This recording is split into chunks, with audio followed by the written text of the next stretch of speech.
94 different units with families with different occupations, different time schedules, this, that, and the other.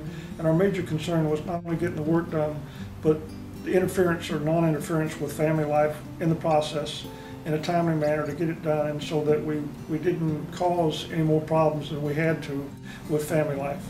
We, as the homeowners here, realized that there were some major issues in the building that need to be repaired and work done on it. We interviewed various people, various companies to try to decide what was best for us to get the work done that needed to be done. And the cost may be a little bit different.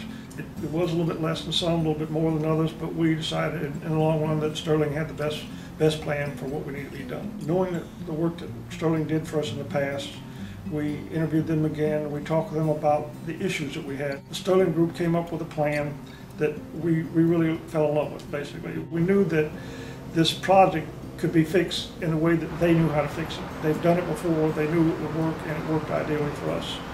They've worked again, time and time again, with individual unit owner schedules, and they did everything they could do to satisfy the unit owner as they were leaving and cleaning up the area. We hope to use them again in the future. In fact, we know we will.